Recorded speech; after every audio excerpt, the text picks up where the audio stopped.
It was the kind of case that stops a quiet town in its tracks. A respected local teacher found dead in her own home.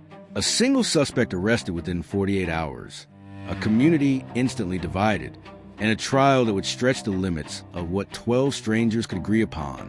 What happened inside the courtroom was messy, emotional, and deeply human. Evidence that seemed clear in one moment became muddy the next. Testimony broke open new questions instead of answering old ones. And by the time the verdict came, half the jury walked out in tears. Some convinced justice had been done. Others convinced a terrible mistake had just been made. This is the case that split the jury. A verdict still questioned today. 43-year-old Laura Merrick was known in Brookdale as one of those rare teachers who somehow managed to be strict, warm, and unforgettable all at once. She had taught English literature at Brookdale High School for nearly 15 years, long enough to see former students bring their own children to meet her. By all accounts, Laura's life was orderly, predictable, and solitary. She lived alone in a small, neat craftsman home on Aspen Lane. She had no children, divorced amicably 7 years before the incident, and spent most of her free time volunteering at the library or attending community theater events. Nothing about her life suggested the chaos that would soon follow. On the morning of February 11, 2021, police received a 911 call from one of Laura's neighbors, Mr. Patrick Doyle, who noticed her front door wide open as he left for work. Laura's car was in the driveway. Her porch light was still on, unusual for a weekday. Officers found Laura inside the living room, lying beside the coffee table. She was unconscious, bleeding and unresponsive. Paramedics pronounced her dead within minutes of arriving. The medical examiner later determined her time of death to be sometime between 10:30 p.m. and midnight the night before. There were no signs of forced entry, no ransacking, and no evidence of struggle beyond the immediate area where her body lay. But one thing stood out immediately. Her phone was missing. Whenever police don't have a clear narrative, they start with the people closest to the victim. But in Laura's case, that list was short. Her parents lived in another state. Her ex-husband was remarried and lived nearly 3 hours away. Her co-workers describe her as friendly, but private. Only one person repeatedly came up in interviews. Ethan Ward, a 20-year-old former student who had stayed in touch with Laura after graduation. Ethan wasn't a typical suspect, polite, soft-spoken, no criminal history. Held a part-time job at a local auto shop. He said he viewed Laura as a mentor and occasionally visited to talk about college and career plans. But two details push him to the top of the list. One, witnesses claimed they saw him at Laura's house days before the murder.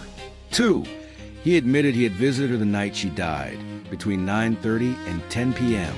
And then there was a third revelation that complicated things further. Ethan confessed he and Laura had argued that night. According to Ethan, the disagreement wasn't serious.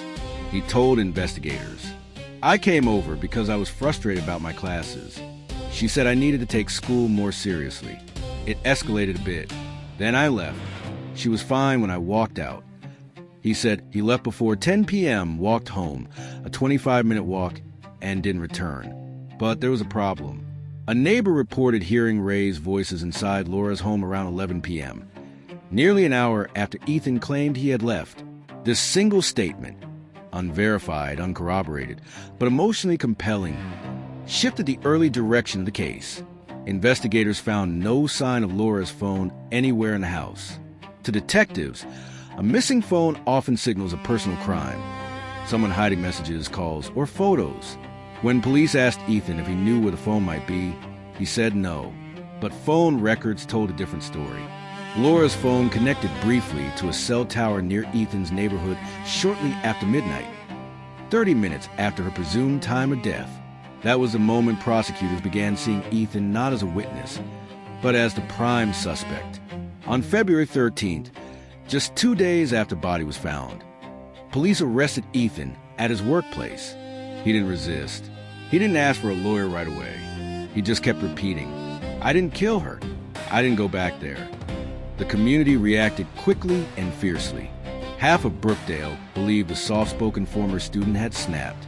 The other half insisted there was no way he could have harmed his teacher. Lines were drawn. Whispers spread. And before long, the trial had become a town-wide referendum. Was Ethan a grieving young man caught in the wrong place at the wrong time? Or was he a murderer hiding behind a polite smile? Prosecutors built a story that seemed straightforward, at least on the surface. Motive: they suggested Ethan was emotionally dependent on Laura. When she tried to create distance, he became angry. Opportunity: he was the last confirmed person to see her alive. Means: there was no weapon used. Laura died from a blunt head injury consistent with a fall after being pushed. The phone data: the strongest piece of evidence. Laura's phone pinged near Ethan's neighborhood shortly after midnight. Prosecutors argued that Ethan took the phone as he fled, then smashed it or disposed it in the creek behind his home. Divers searched the creek, but nothing was ever found. Still, the circumstantial narrative was powerful. Ethan's lawyer, Marissa Lang, took a different approach, one grounded in the forensic inconsistencies. Her argument came down to three main points. No physical evidence. There were no fingerprints, no DNA, no blood, no hair, no fibers linking Ethan to the crime. Laura's home showed no signs of forced entry, suggesting she knew her attacker, but she knew dozens of people. The absence of physical evidence was striking. The time of death wasn't precise. The medical examiner gave a 2-hour range. The neighbor's report of Ray's voices was never verified. No one saw Ethan return. The phone ping was imprecise. A cell tower ping only places a device within a general area, not a specific location. The coverage zone included Ethan's neighborhood, 2 apartment complexes, part of the main highway, a 24-hour gas station. Anyone could have passed through that radius. Marissa argued, suspicion is not proof, conjecture is not evidence, and assumptions are not justice. The courtroom was packed every day. Journalists lined the hallway. Former students sat shoulder to shoulder with retirees. People brought notebooks as if they were attending a seminar on the justice system. Every witness seemed to raise new questions instead of providing answers. The neighbor, the man who claimed to hear Ray's voices, admitted under cross-examination that he had been half asleep. His words: it sounded like arguing, but I couldn't say it was her voice or his. That didn't help the prosecution. The medical examiner, the me stated Laura's injuries looked consistent with a fall, a shove, or an accidental step backward while turning. 3 possibilities, 1 criminal, 2 not. That didn't help either side. The phone expert, the expert admitted pings cannot pin down movement with certainty. That helped the defense more than prosecutors liked. And then came the moment that changed everything. During the trial, a crime scene technician reluctantly admitted under cross-examination that Laura's front door lock had a known defect. Anyone familiar with the house knew it could be pushed open without a key if enough pressure was applied. This meant forced entry wasn't required. The killer could have been someone else entirely. The absence of fingerprints on the knob was meaningless. This single detail shook the courtroom. Some jurors wrote notes furiously. Others stared at Ethan, weighing everything anew. After 18 days of testimony, the jury received instructions and retreated to deliberate. They stayed there for 4 days. The atmosphere reportedly grew tense. Some jurors cried. One shouted during a disagreement. They asked to review phone tower maps, the ME's timeline, Ethan's police interview, the neighbor's statement, and photographs of the door latch. On the morning of day 4, they sent a note. We are deadlocked. The judge urged them to continue. By the end of that day, they returned with a verdict. But the foreperson's trembling voice made it clear this was no unanimous victory. When Ethan was brought back into the courtroom, he looked exhausted, pale, hollow-eyed, a far cry from the young man arrested weeks earlier. The foreperson stood. The judge asked the question, has the jury reached a verdict? A pause long enough to hold a breath forever. We have, Your Honor. Another pause. On the charge of second-degree murder, we find the defendant guilty. Gasps echoed. 2 jurors openly wept, not in relief, but what looked like anguish. Ethan collapsed into his chair. His mother screamed. The courtroom fractured instantly. half in applause, half in outrage. This was not a verdict that unified anyone. Ethan was sentenced to 21 years in state prison. But the ink on the paperwork was barely dry when the doubts began surfacing publicly. Juror interviews. 3 jurors later admitted they only voted guilty because they felt pressured. They believe a hung jury would cause a retrial trauma for everyone, and they weren't convinced of his innocence. But neither were they convinced of his guilt. One said, "We convicted him because we couldn't agree, not because we were sure." Community division. Brookdale split in two. Those who believed justice was served, and those who believed an innocent man was in prison. The tone of the town changed. Trust fractured.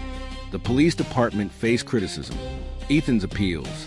Ethan's defense filed appeal after appeal, citing the defective door evidence, lack of physical connection, compromised jury deliberation. But appellate courts are slow, and appeals rarely succeed without new evidence. In 2025, for years after conviction, a new piece of evidence surfaced, quietly, unexpectedly. A man named Christopher Hale, serving time for burglary in a nearby county, confessed to breaking into a woman's house in Brookdale on the night of February 10th, 2021. He described the layout of Laura's home, the broken latch on her door, a struggle near the coffee table, taking a phone in panic, and running toward the highway where he later smashed it. Police did not immediately confirm his story. Hale had a history of mental illness and previous false confessions, but then investigators uncovered something impossible to ignore. He had lived in Brookdale at the time. His known walking route to the drug house where he stayed passed directly through the cell tower radius. He was also acquainted with Laura. He had attended her evening GED classes briefly years earlier. And one final detail emerged. His fingerprints were found on a library book in Laura's house, a book she had mentioned lending to a former GED student in a journal entry 6 months before her death. During Ethan's trial, that fingerprint had been overlooked, dismissed as belonging to a student whose name was illegible in old attendance records. No one connected C. Hale with Christopher Hale. Until now, Ethan's legal team petitioned for a full retrial. Prosecutors insist Hale is lying and only want attention, but the public is no longer convinced.